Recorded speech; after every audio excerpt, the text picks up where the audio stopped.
안녕하세요. 생생법률쇼 진행을 맡은 김유리입니다. 법과 친해지는 제법 좋은 방법 생생법률쇼.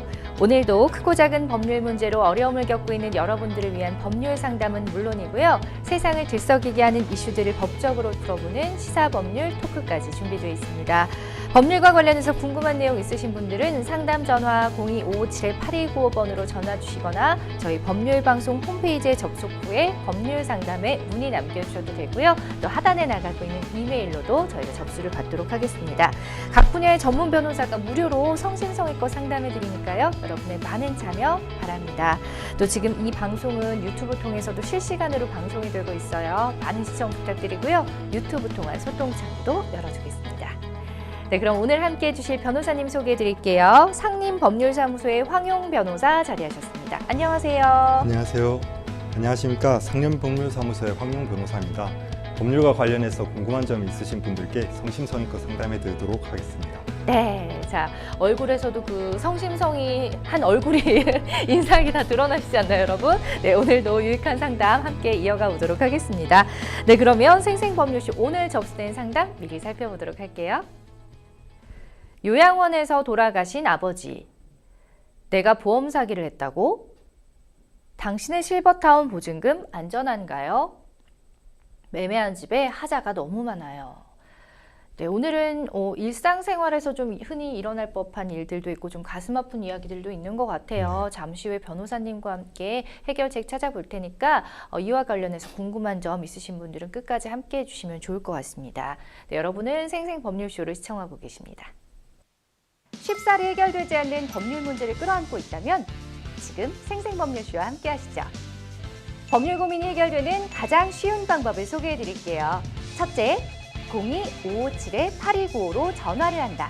둘째, 법률방송 홈페이지에 접속해서 법률상담 게시판에 문의를 남긴다. 셋째, 지금 화면에 나오고 있는 이메일 주소로 사연과 연락처를 보낸다. 생생법률쇼가 자랑하는 각 분야의 전문 변호사가 여러분의 더부룩한 속을 뻥 뚫어드립니다. 속 시원한 스파클링 상담 프로그램 생생법률쇼.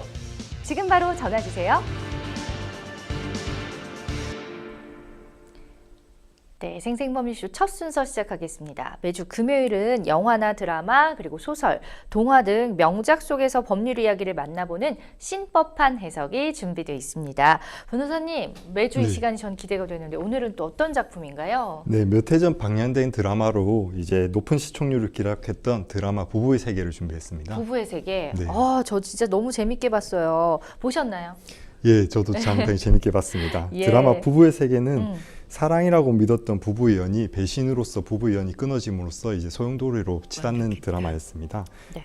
네, 그렇죠. 박해준이 오히려 이제 바람피는 현장을 들켰는데 예. 오히려 이제 뻔뻔하게 이제 대응을 하면서 오히려 이제 국민들의 공분을 사면서 몰입을 네. 하게 되었던 드라마 같습니다. 그렇죠. 또 명대사 치면 가장 먼저 나오는 거, 그 공분을 사게 했던 그 바로 문제의 대사가 이태호가 사랑에 빠진 게 죄는 아니잖아! 막 이렇게 예. 소리를 치면서 김희애 씨한테 차선우였나요, 극 중에? 너무너무 기가 막혀서 저도 보면서 막 부글부글 했던 네, 그런 드라마인데, 자, 그러면 부부의 세계 속에서 과연 정말 법률적 요소들이 굉장히 곳곳에 숨어 있을 것 같다는 생각이 들어요. 자, 첫 번째 결정적 장면 봤습니다. 보시겠습니다. 네.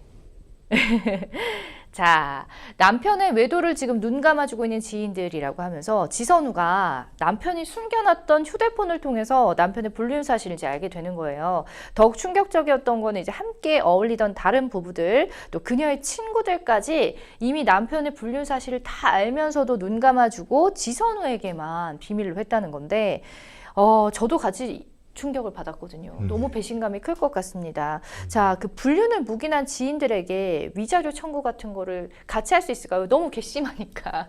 예. 보통 이제 위자료 청구 같은 경우는 정신적 손해에 대한 이제 손해배상 청구를 하는 것입니다. 이제 민법 751조는 이제 정신적으로 이제 손해를 입었을 때 불법 행위에 대해서 손해배상 청구를 할 수 있다라고 하고 있습니다. 근데 이 경우에 이제 인과관계가 입증이 돼야 됩니다. 네. 이제 이 사안에서는 이제 혼인관계 파탄을 이제 이유로 해가지고 주변 지인들의 행위가 인과관계가 있는지 판단해 봐야 될 것인데요. 이제 판례 같은 경우는 이제 상간녀 이외의 제3자에게 이제 불법 행위로 인한 위자료 청구에 대해서 이제 뭐 적극적으로 불법 바람을 종용하였다든가 혹은 이제 장례식이라든가 명절 등에서 며느리 지위를 이제 인정하는 등으로 이제 바람을 부추긴 경우에는 적극적 개입이 있다고 확인을 하였습니다.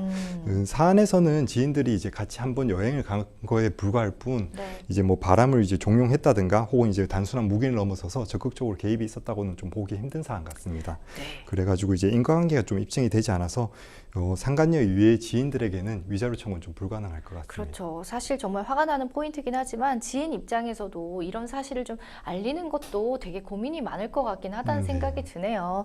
네, 자 다음 장면 또 보시겠습니다.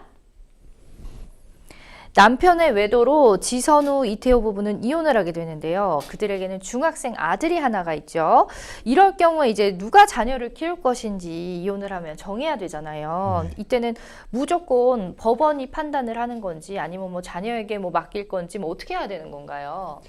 네, 우선은 이제 가사 소송 중에서 비송 사건이라는 게 있습니다. 이제 당사자 주장과 상관없이 법원에서 판사가 직권으로 재량적 판단을 할 수 있는 사건을 말하는 것인데요. 네. 이제 양육에 관한 사항이라든가 재산 분할에 관한 사항은 대표적으로 이제 비송 사건에 해당하게 됩니다. 이제 부모가 이제 이혼하는 경우에 한 명으로 양육권자를 지정할 수는 있지만은 법원이 이제 합리적으로 판단을 해가지고 자의 복리에 반한다고 판단한다면은 부모의 의사결정과는 별개로 이제 법원이 직권으로 선정을 할 수가 있는데요. 법원이 이제 직권으로 선정을 할 때 고려하는 사항으로는 자의 연령이라든가 성별, 자녀의 의사, 부모의 양육 의지, 경제적 능력이라든가 자녀와의 친밀도, 그리고 이제 독립된 주거 환경이 있는지와 이제 자녀와 보내는 시간 등을 종합적으로 고려해서 판단하게 됩니다. 네. 네, 이 사안에서는 이제 김희애 같은 경우는 이제 경제적으로 좀 양육권을 주장할 때 이득되는 부분으로서 이제 경제적 능력이 있고 독립된 주거 공간이 확보가 되어 있었고 정서적으로 이제 안정되어 있는 능력이 있다는 장점이 있습니다. 네. 반대로 이제 단점으로는 이제 자녀와의 친밀도라든가 정서적 불안감이 있다라는 단점이 있습니다. 반대로 이제 박혜준 입장에서는 자녀와의 친밀도라든가 자아의 의사가 이제 아버지와 함께하기 원한다라고 하는 그런 이제 장점이 있지만은 이제 반대로 불륜이라는 행위가 있었고 이제 폭력적 성향들이 나오기 시작하면서 그리고 이제 경제적 능력이 없고 재혼으로 인해 가지고 자녀의 양육 환경이 이제 안정되지 않을 수 있다라는 이제 불합리한 점이 있어가지고 만약 이제 이게 사건으로 간다면은 법원에서 드라마에서처럼 법원이 이제 김희애에게 양육권을 인정하지 않을까라고 판단됩니다. 그렇군요. 아무튼 참 진흙탕 싸움이더라고요. 자식한테도 참 못할 짓이었다. 네, 정말 안타깝게 드라마를 봤어가지고. 자, 어쨌든 뭐 드라마 부부의 세계 속 장면을 통해서 저희가 이제 신법한 해석 알아보고 있습니다. 좀 속속들이 이제 그 드라마 몇 년 전 건데도 막 상상이 되면서 생각이 나요. 그 장면들이. 자, 마지막 장면 또 화면으로 만나보죠. 아이고, 네, 그림이 참 처참한데요. 자, 지선우의 조력자로 나왔던 민현서 씨의 모습입니다. 남자친구에게 상습적으로 폭행을 당하는 인물인데요. 연인과의 폭행, 뭐 이거 흔히 말하는 데이트 폭력으로 볼 수가 있는 건가요? 네, 그 극 중에서 민현서는 남자친구인 박인규로부터 이제 폭력을 계속 당하면서도 그로부터 벗어나지 못하는 모습을 네. 계속 보여주고 있습니다.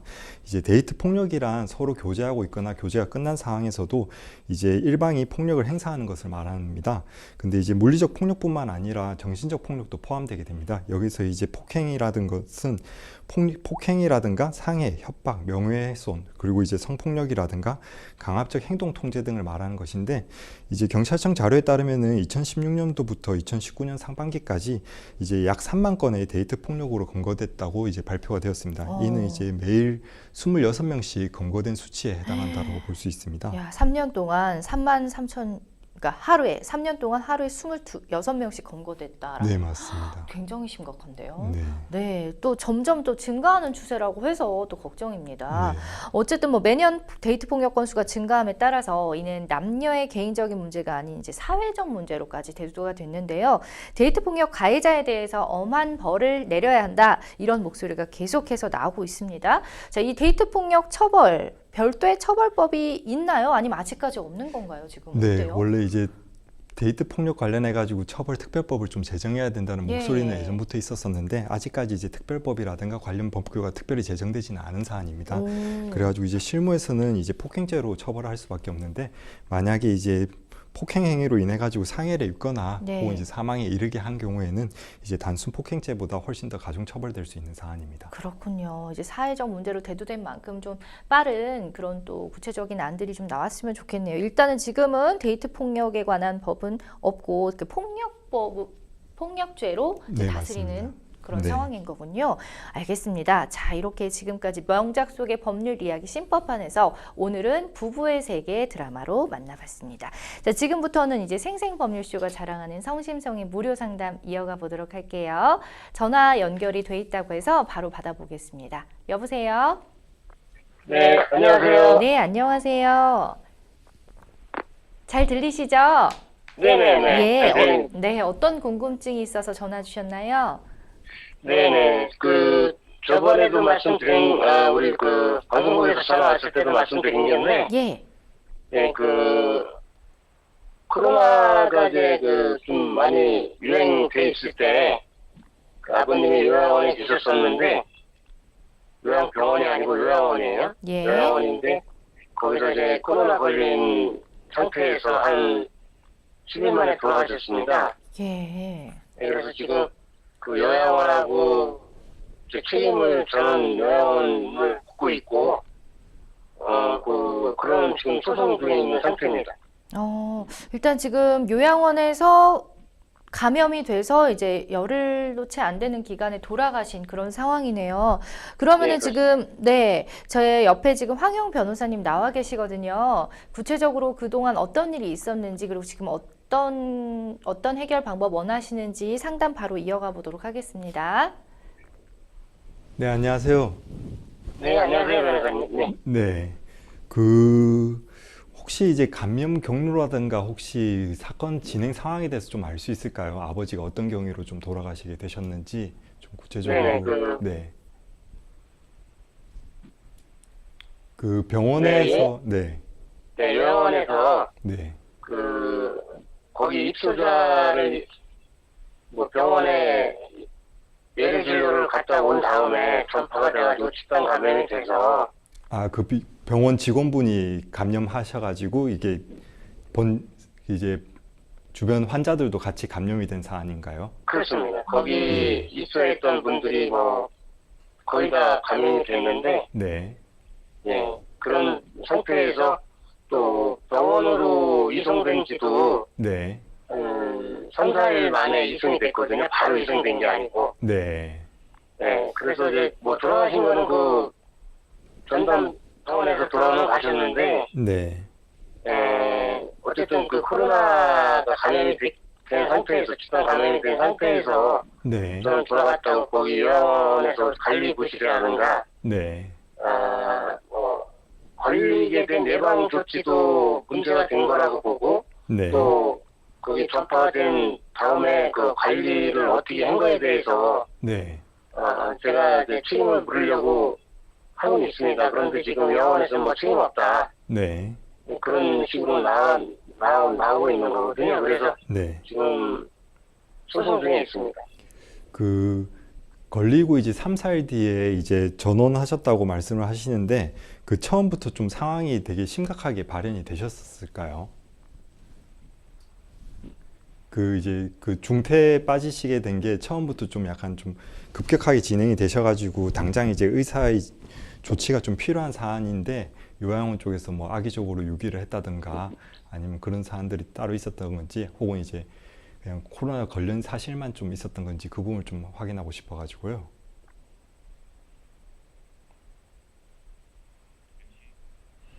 네, 여보세요? 여보세요? 네. 예, 지금 변호사님 질문 들으셨나요? 지금 잘 안 들려가지고. 네네. 제가 다시 말씀드리겠습니다. 혹시 처음에 코로나 걸렸을 때 당시부터 좀 상황이 많이 위독하셨을까요?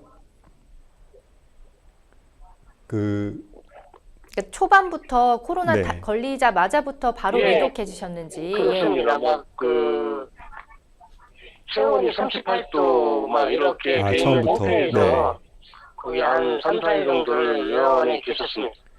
그리고 혹시 요양원에 지금 이제 코로나가 이제 직원분으로부터 이제 발생을 해가지고 다른 환자분도 이제 확진이 됐다고 하시는데 다른 분들 피해 상황이라든가 같이 이제 소송을 진행하시는 분들이 좀 있으실까요?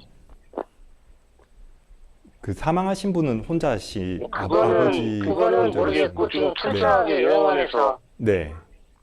숨기고 있는 상황이라서 예. 거기 뭐 돌아가신 분이 몇 분은 계신 걸로 알고 있는데 네. 그거조차도 숨기고 있더라고요. 아, 예. 그 우선 이제 말씀하신 내용들로 이제 제가 말씀을 드리면은 이제 요양병원 같은 경우 의료법을 적용을 하는데 요양원 같은 경우는 노인복지법이랑 노인장기요양보험법이 적용이 됩니다. 근데 이제 그거랑 별개로 요양원 자체에서도 이제 노인들에 대해서 이제 보호 의무라든가 조치 의무를 좀 취하도록 되어 있거든요. 그리고 이제 환자의 이제 상태에 따라 가지고 의료기관의 조치가 필요하다고 한다면은 바로 이제 그 의사에 대해서 전원 조치를 한다든가 의료 조치를 받을 수 있도록 이러한 조치를 취했어야 되는데 지금 이제 처음부터 이제 열이 38도 이상 달하고 몸이 안 좋으신데 지금 이제 전원 조치가 좀 늦게 이루어져 가지고 손해가 좀 확대된 부분이 있는 것 같아요. 그래가지고 이 부분에 대해서 이제 과실 부분은 좀 확인을 해봐야겠지만은 그에 대해서 이제 상대방에 대해서 책임을 좀 청구를 할 수 있는 사안으로 판단은 되고요. 그 지금 이제 말씀하셨듯이 이제 직원분으로부터 통해 가지고 이제 병원이 확산된 거잖아요. 그러면 이제 처음에 이제 준비를 하셔야 되는 게 이제 병원 출입 대장이라든가 직원과 환자들의 발열 체크한 기록 같은 거를 먼저 확보를 좀 하셔야 되거든요. 그리고 이제 코로나 검사 기록, 그다음에 이제 기타 감염 관리 대장 같은 것들을 이제 병원에서 이제 의무적으로 만들도록 되어 있기 때문에 그런 관리 서류들을 좀 확보를 하셔야 될 것 같습니다. 근데 이제 지금 이제 의료기관의 비협조로 인해 가지고 그거를 받아볼 수 없는 상황이라고 하신다면은 지금 이제 1심 진행 중이라고 하셨었는데 그 이제 이러한 상황에서 문서 제출 명령이라는 걸 이용할 수가 있습니다.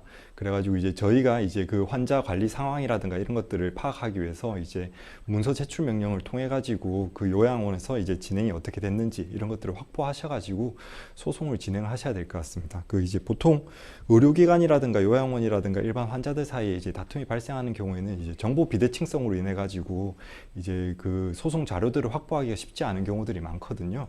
그래가지고 이런 것들을 좀 문서 제출 명령이라든가 이런 관련 서류를 확보할 수 있는 방안들을 잘 활용하셔서 소송을 준비하셔야 될 것 같습니다. 그리고 더해서 이제 한번 좀 말씀드리자면은 지금 이제 다른 피해자분들도 좀 있으실 것 같아요. 그렇다고 하신다면은 이제 다른 피해자분들이랑 공조하셔가지고 소송 기록을 좀 확보하시면은 아무래도 증거 수집에 좀 더 유리하실 수가 있거든요. 그렇게 해서 좀 소송을 준비하시는 게 좀 어떨까 싶습니다. 예, 뭐 또 추가로 궁금한 점 없으실까요? 의견이 잘 들었고요. 네. 지금 저 같은 사람이 한두 명은 아닐 거라고 봅니다. 네. 지금 뭐 코로나로 인해서 제가 알기로는 한 거의 3만 명, 2만 몇천 명이라고 알고 있는데 네. 총 돌아가신 분이 지금도 뭐 코로나로 인해서 뭐 사망도 계속 하시는 분들이 계신데 저희 때 그 아버님 그 할 때 그 국민청원도 했었고 그랬는데 그때 당시만 해도 2만 명이 넘었었거든요. 네. 그랬을 때 국민청원도 하고 그랬었는데 이제 이렇게 저뿐만 아니라 이렇게 저 같은 사람들이 많을 것 같은데 이렇게 해서 이제 어떤 연대 해서 이렇게 혹시 변호사님이 아시는 하는 한도에서 네. 연대를 해서 이렇게 이렇게 하는 사람 그런 협회가 있는가 해서 좀 듣고 싶습니다. 아무래도 이제 관련된 법률 규정이 없고 피해자가 많이 발생을 하는 경우에는 이제 법원에서 이제 청와대에 이제 제청 같은 걸 해가지고 특별법을 좀 제정해 달라라고 이렇게 얘기를 하는 경우도 있기는 한데요. 지금 이제 제가 알고 있기로는 결국은 이게 또 이제 다른 그런 이제 단체 같은 거나 이런 거는 제가 따로 알고 있지는 않습니다. 네. 어떻게. 예, 뭐 궁금한 점 있으시면 아직 시간적으로 조금 여유가 있으니까 하나하나 다 여쭤보셔도 됩니다. 예. 한 가지 더 그러면 제가 연대라고 표현을 했는데 네. 어떻게 유가족 협회라고 할까? 네. 재난에 이제 이렇게 했을 때 유가족 이런 유가족 협회나 이런 게 있잖아요. 네네. 그런 거에 대해서 제가 여쭤본 건데. 예. 아무래도 이제 아는 바가 있는가 했어요. 그 이제 말씀하셨던 것처럼 이제 협회 활동을 하신다든가 그렇게 이제 국민청원을 통해 가지고 하시는 거는 이제 사실상 목적이 좀 향후에 그런 문제가 이번 우리 사회에 이제 재발하지 않도록 그걸 방지하는 차원에서 하는 게 좀 더 큽니다. 이제 그런 것들을 이제 공익적 차원에서 하시는 것도 되게 괜찮지만은 만약에 이제 개개인별로 손익 구제를 원하신다고 하신다면은 그 이제 지금 소송에 오히려 이제 좀 준비를 하시는 게 좀 더 나으시거든요. 왜냐하면 이제 법관이 재판을 함에 있어서 이제 외부적으로 정치적 영향을 받지 않고 단독으로 이제 재판을 하시는 사안이기 때문에 본인이 이제 개별적 손익구제를 원하신다면은 오히려 지금 진행 중이신 재판에 좀 더 충실하시는 게 좀 더 괜찮을 것 같습니다. 근데 이제 지금 아까 말씀드렸다시피 이제 요양원이라든가 요양기관이라든가 이렇게 의료기관을 상대로 하는 소송 같은 경우는 이제 보통 이제 피해를 입었다고 주장하시는 분들이 이제 가장 힘들어 하시는 게 증거 수집이 가장 힘들어 하십니다. 그래가지고 그 같은 요양원에서 피해를 입으신 다른 분들이 있다고 하신다면은 그분들을 좀 같이 연락을 하셔가지고 증거를 좀 같이 모아 보시는 게 소송 구조에는 좀 더 효율적이지 않으실까 싶습니다. 예, 그러니까 뭐 정리하자면 어쨌든 지금 뭐 궁금하신 점은 단체나 이제 이런 같은 네. 피해를 입은 분들이 있는 그런 뭐 단체라든지 연합 같은 거가 없는지에 대해서 좀 궁금해 네. 하시는 것 같은데 현실적으로 이제 법조인으로서 이렇게 변호사님께서 직접 조언을 해드리자면 그런 건 이제 약간 위로와 공감의 차원이 될 수 있지만 현실적으로 좀 구제를 받고 그러기 위해서는 좀 소송에 집중을 하시는 게 훨씬 유리할 것이다라고 좀 현실적인 조언을 해주셨거든요. 맞나요? 네, 예, 그러니까 일단 지금 마음은 너무 속상하시겠지만 좀 주변에 같은 좀 처지에 있는 이 요양원에서 같은 좀 처지라든지 같은 피해를 입은 분들을 좀 공조해서 같이 소송 기록을 좀 확보하는 게 훨씬 유리할 것 같다라는 말씀 해주셨습니다. 예, 참고하셔서 어쨌든 좀 소송 준비를 만반의 준비를 하셔야 될 것 같아요. 네. 자. 네네, 잘 알겠습니다.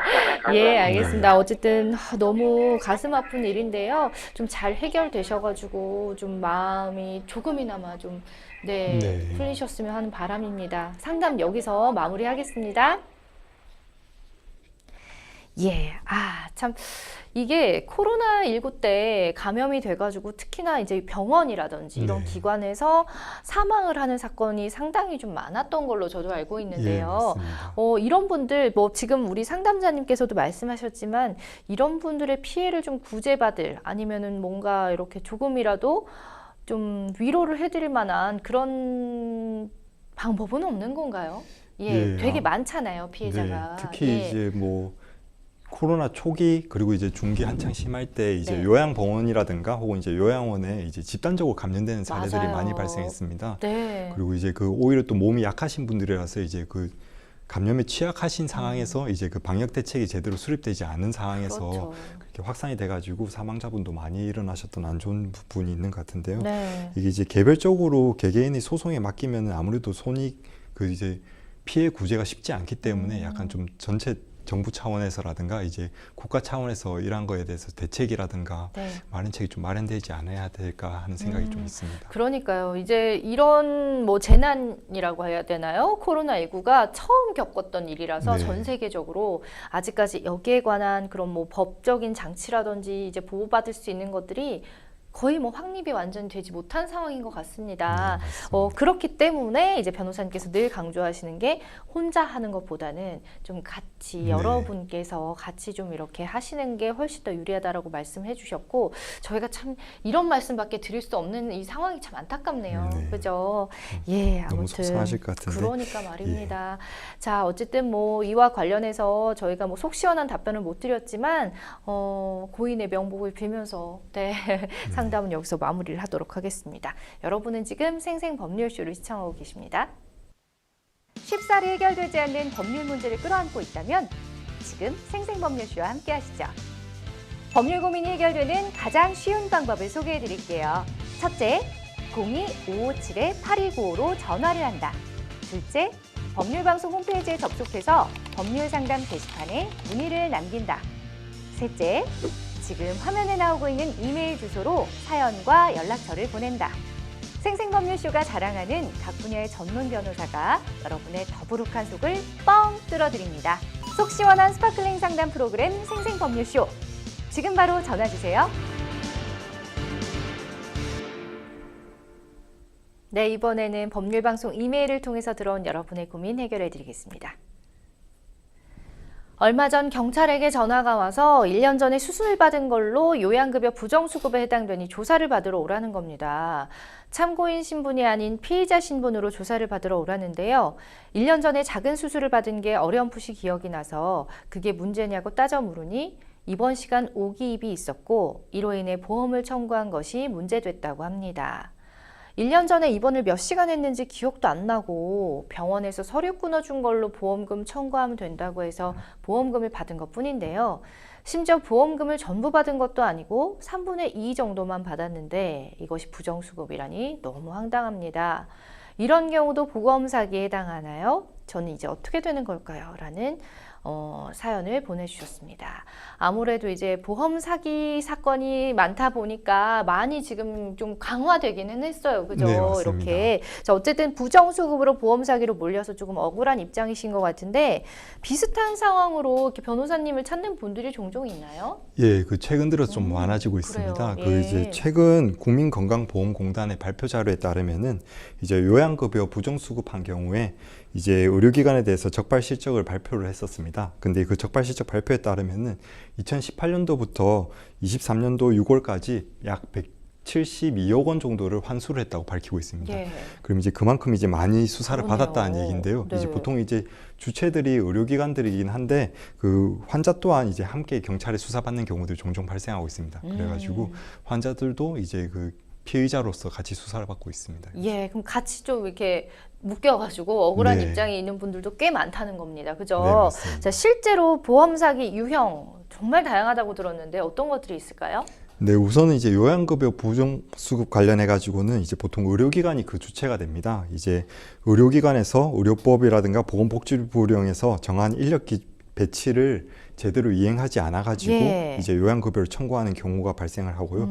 두 번째로 이제 장기 요양급여 비용을 청구하였으나 이를 입증할 명세서가 없는 경우가 있습니다. 그리고 세 번째로 이제 배상 책임 보험에 가입할 의무가 있으나 이제 이에 대해서 가입하지 않은 경우에 이제 부정수급에 해당하게 되고요. 마지막으로 이제 그 의뢰인들이 이제 개별적으로 가장 연관되어 있는 사안인데요. 이제 제공한 의료 서비스의 횟수나 일수를 이제 허위로 기재를 해가지고 청구를 한 다음에 그 허위가 이제 밝혀지는 경우에는 이제 요양기관과 의료기관과 환자의 이제 공모관계를 인정해가지고 이제 환자도 같이 이제 수사 대상으로 되는 경우들이 있습니다. 아, 그렇군요. 이처럼 보험 사기의 인지와 또 의도가 없음에도 수사 과정에서 납득할 만한 해명을 못한다. 이랬을 때는 처벌을 받기도 하는 건지 그럼 되게 억울하실 것 같거든요. 예, 맞습니다. 예. 그 이제 원칙적으로는 이제 고의가 없으면은 처벌을 하지 않습니다. 그렇지만은 이제 보험 사기에 대한 인지와 이제 의도가 없었다는 것은 내가 고의가 없었다라는 것을 주장하는 것인데 이 고의가 이제 사실 정신적 부분에 해당한 것이기 때문에 이걸 판별하기가 쉽지가 않습니다. 그래서 이제 우리 형법에서는 미필적 고의라는 것을 두고 있습니다. 이제 보험 사기에 대해서 인식하지 못했고 고의가 없었다고 주장하더라도 정황상 이제 이를 인식할 만한 사실이 충분한 상황이었었고 보험 사기가 맞더라도 상관없이 그 결과를 용인하겠다라는 이제 그런 상황을 추정할 수 있다고 한다면은 미필적 고의가 있다고 봐서 이제 보험 사기를 인정하고 있습니다. 아, 그렇군요. 병원에서 만약에 끊어준 서류로 이제 보험금을 청구한 것 뿐인데 우리 사연자님 같은 경우는 이제 보험 사기로 지금 의혹을 받은 상황이십니다. 네. 병원 측의 서류 발급 과정에서 만약에 이 착오가 있었다면 병원 측의 과실로도 볼 수가 있는 건지도 궁금해요. 예, 아무래도 이제 병원 측에서 서류 발급 당시에 착오가 있고 이로 인해 가지고 이제 과실로 청구한 것이라고 한다면은 네. 병원 측이 이제 과실이 있는 사안이래 가지고 이제 뭐 좀 책임을 면피할 수도 있을 것 같습니다. 그리고 이제 이에 대해서 입증 책임은 원칙적으로 이제 수사기관이 있습니다. 그래가지고 이제 형사 사건 같은 경우는 수사기관이 이제 검사가 이에 대해서 이제 고의가 있었다라든가 병원 측에 과실이 없었다, 착오가 없었다라는 것에서 입증의 책임을 지게 되는데요. 근데 이제 이러한 아까 이제 말씀드린 것처럼 이제 미필적 고의가 인정될 수도 있는 사안이기 네. 때문에 서류가 발급됐다고 하더라도 이에 대해서 이제 확인을 하고 청구를 하셔야 됩니다. 근데 이제 병원에서 발급한 서류를 제대로 확인하지 않고 과다한 보험료를 청구하게 됐다면은 이에 대해서 이제 청구한 사람 자체는 이미 이제 환자분이 청구를 한 사실 자체가 변하는 건 아니기 때문에 미필적 고의가 인정돼 가지고 이제 처벌되실 가능성이 있습니다. 그럼 만약에 이 과실은 입증을 해야 된다면 이 책임은 누구에게 있을까요? 그 이러한 과실이 없었다라는 거에 전체적 책임은 이제 검사가 가지고 있는 사안이고요. 근데 이제 이러한 이제 청구를 했었는데 네. 이러한 이제 병원 측이 오히려 이제 착오를 통해 가지고 자기가 실수로 청구했다라는 것들은 예외적 사항에 해당하는 거기 때문에 이것을 주장하는 환자가 아무래도 좀 주장을 해야 되는 사안 같습니다. 아, 이 사례 같은 경우는 이제 환자분, 우리 상담자분께서 직접 좀 입증을 해야 될 것 예, 같다라고 맞습니다. 보시는군요. 예, 서류를 이제 예. 제출을 하셨기 때문에 그렇죠. 네. 제출하기 전에 한번 좀 꼼꼼히 봤으면 어땠을까 하는 좀 아쉬움이 있긴 네, 합니다. 맞습니다. 예, 보통은 이제 그런 경우 많을 것 같아요. 당연히 알아서 떼줬겠지 하면서 그냥 바로 네. 접수를 하는 경우, 저 또한 좀 반성을 하고 좀 잘 들여다봐야 될 것 예. 같아요. 예, 부정수급 피의자로 만약에 경찰서에 조사를 받게 된다면 이후에 어떤 절차가 이루어지는 건가요? 네, 우선은 이제 그 경찰서에서 이제 출두 명령을 받게 됩니다. 출두하셔가지고 이제 피의자 피심 신문 조서를 이제 작성을 하시게 되고요. 네. 이제 뭐 이제 고의가 전혀 없다는 것이 밝혀진다든가 그에 대해서 이제 증거가 불충분하다고 밝혀지면은 불송치가 나올 수 있습니다. 하지만 이제 범죄 이제 정황이 발견된다라고 하면 이제 검찰 쪽의 기소 의견으로서 이제 넘기게 되는 거고요. 이제 검사 또한 이제 이게 이제 범죄 사실에 해당한다라고 하면 이제 법원한테 이제 공소 제기를 하게 돼가지고 이제 재판에 임하게 됩니다. 그렇지만 이제 수사 단계에서 이제 그 보통 이제 고의가 없다고 주장을 하시면은 예. 거짓말 탐지기를 좀 많이 실행을 하십니다. 그래요? 예, 그렇게 하면서 이제 거짓말 탐지기를 통해 가지고 내가 이러한 사실에 대해서 전혀 몰랐다든가 이런 것들을 이제 예. 입증하시기도 아, 되게 좀 하십니다. 의외네요. 네. 거짓말 탐지기로 이거를 좀 탐지한다는 게 이게 어느 정도 과학적 근거가 있는지 신빙성 있는지 잘 모르겠어요, 저는. 네. 근데 이게 어쨌든 조사할 때 실제로 사용한다는 거잖아요. 예, 보통 이제 재밌는 그 사실인데요. 범행에 네. 고의가 없었다라고 주장하는 네네. 경우가 이제 사건을 진행하다 보면 상당수 있습니다. 근데 이제 사실상 이제 심리 상태에 대한 것이고 그에 관련된 증거들이 없는 예. 경우가 많기 때문에 수사기관에서도 이제 이를 확인하기 위해서 이제 거짓말 탐지기를 이제 좀 확인을 이제 강제적으로 하는 것은 아니지만은 예.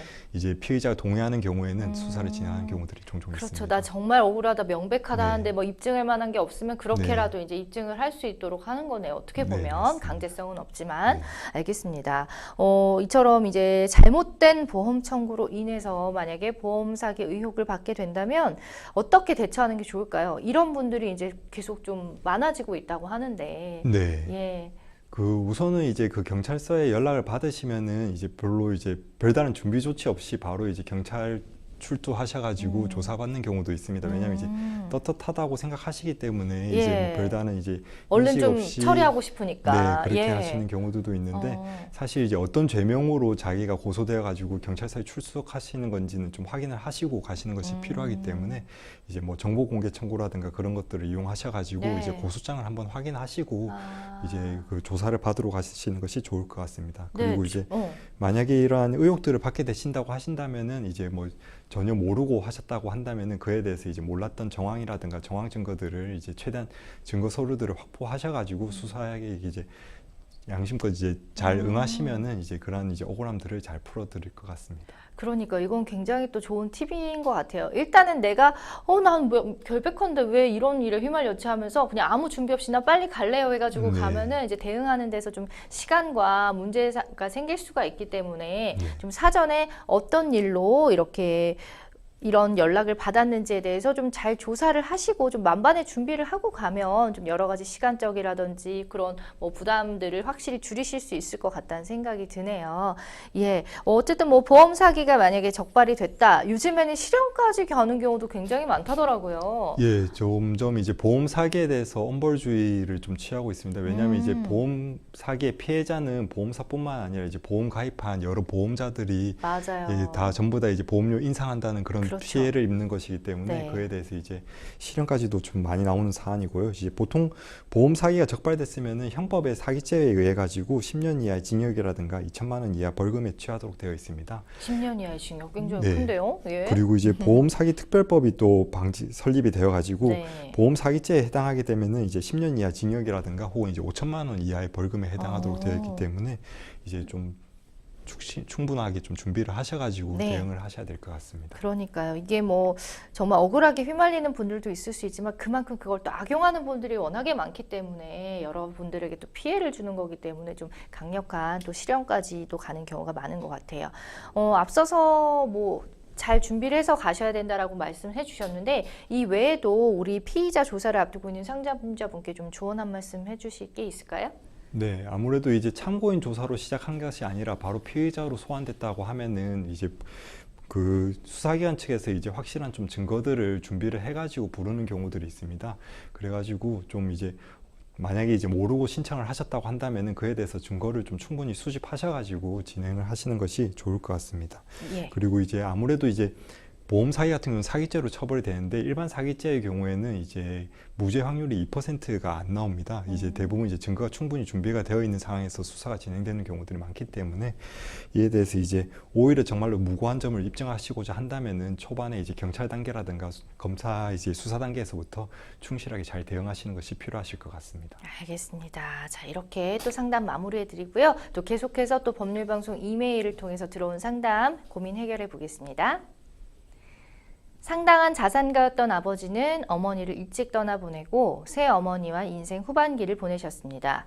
그러던 중에 두 분은 모아둔 재산을 처분하고 고급 실버타운에 고액의 보증금을 납부한 뒤에 입주하셨습니다.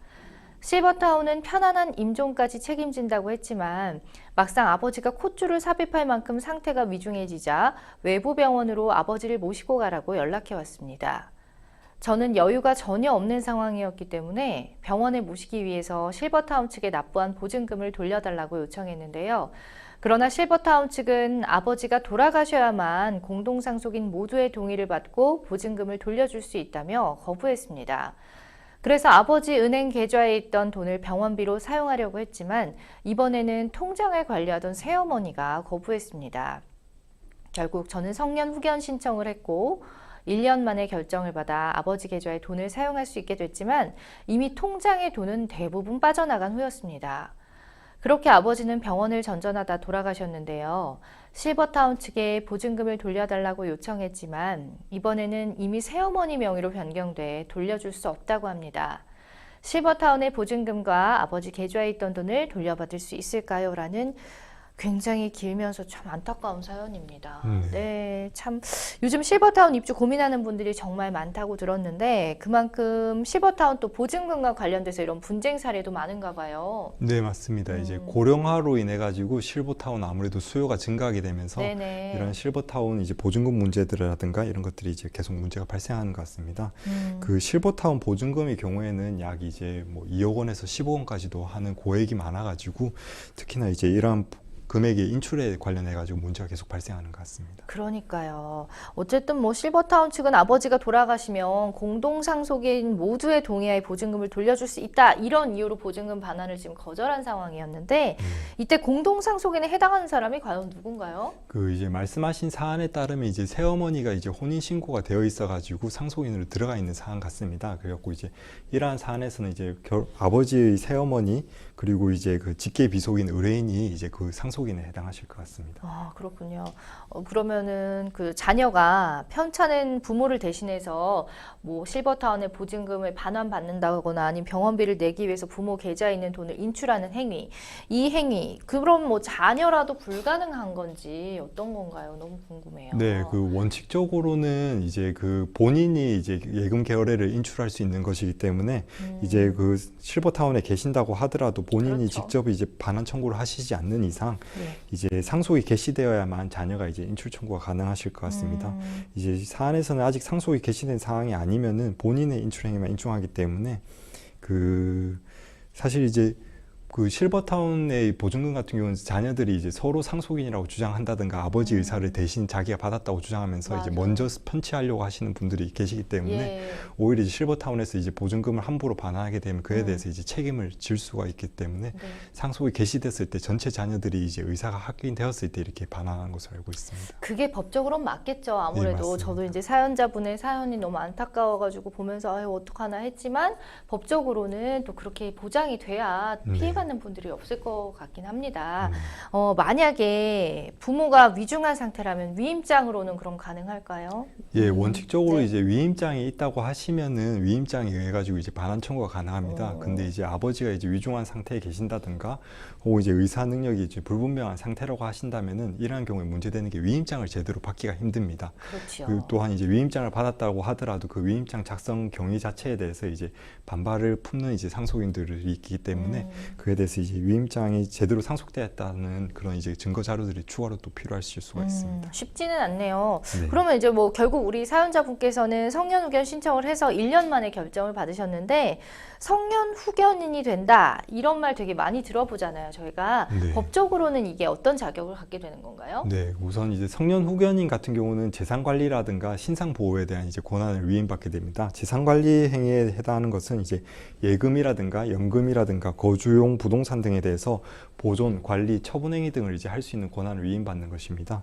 그리고 이제 신상 보호의 경우에는 이제 부모님이 치료 행위라든가 시설 수용 등과 같이 신상에 관해서 중요한 사항이 발생한 경우에 이것들을 이제 조력하거나 감독할 수 있는 이제 행위를 이제 의미하고 있습니다.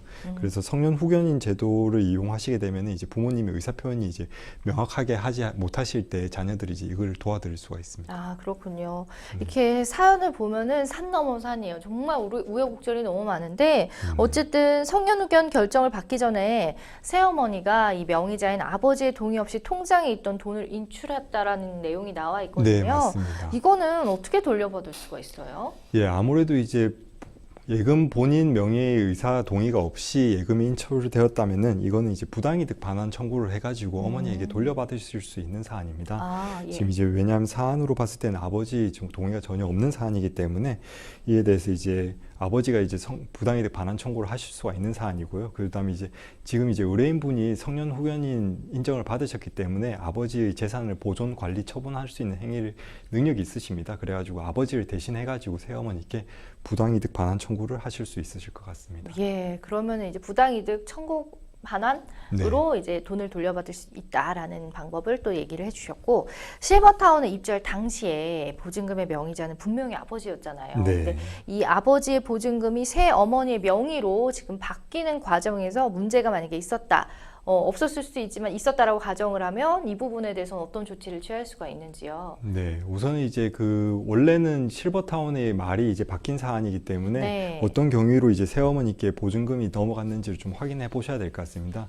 만약에 이제 적법한 근거 규정 없이 넘어갔다라고 한다면 이 또한 이제 반환 청구를 할 수가 있고, 이제 그런 근거에 대해서 이제 확인하지 않고 지급한 이제 실버타운 측에도 이제 책임을 물을 수 있으실 것 같습니다.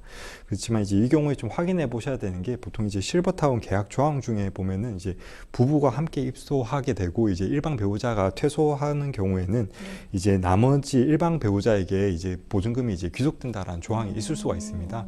그렇다고 한다면 이제 지금 이제 그 규정에 의해 가지고 이제 새어머니께 보증금이 이제 권한이 넘어갈 수 있는 사안이기 때문에 그 부분을 좀 확인해 보셔야 될 것 같습니다. 그리고 만약에 그런 규정이 동의가 되어 있다고 하더라도 아버지가 이제 의식이 불분명한 상황이었다든가 혹은 이제 아버지 자필이 아닐 수 있는 경우가 또 있을 수가 있기 때문에 그 부분 또한 이제 추가로 확인을 해 보셔야지 이제 적법하게 이제 반환을 구하실 수 있을 것 같습니다. 네, 요즘에 뭐 실버타운이 계속해서 늘어나고 있다는 추세잖아요. 이제 고령화되면서.